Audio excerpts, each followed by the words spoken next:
อันเลยคือบ่เอาซับเก่าบางอย่างมา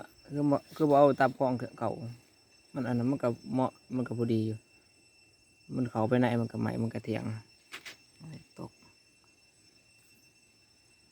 นี่ตัวนี้แลนทองได้อีกตัวนี้หมดเลยเนี่ย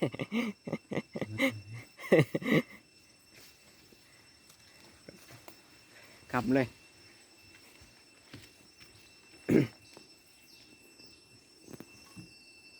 งัด2 คนใช่ปะติ้งขึ้นเลยตกอีกแล้วนี่มันมีอย่างจะบอกพาไปข้างนี้ครับยังอยู่วะเที่ยงแล้ว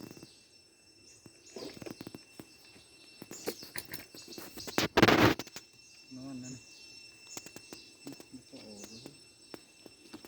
ก็คงโอ้ย กำนะ ดีผ่านดีท้องเส้นหาพอดี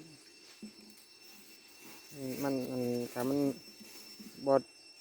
ดุบอดนั่นก็พอดีแล้วเอาบอดได้เสาะเด้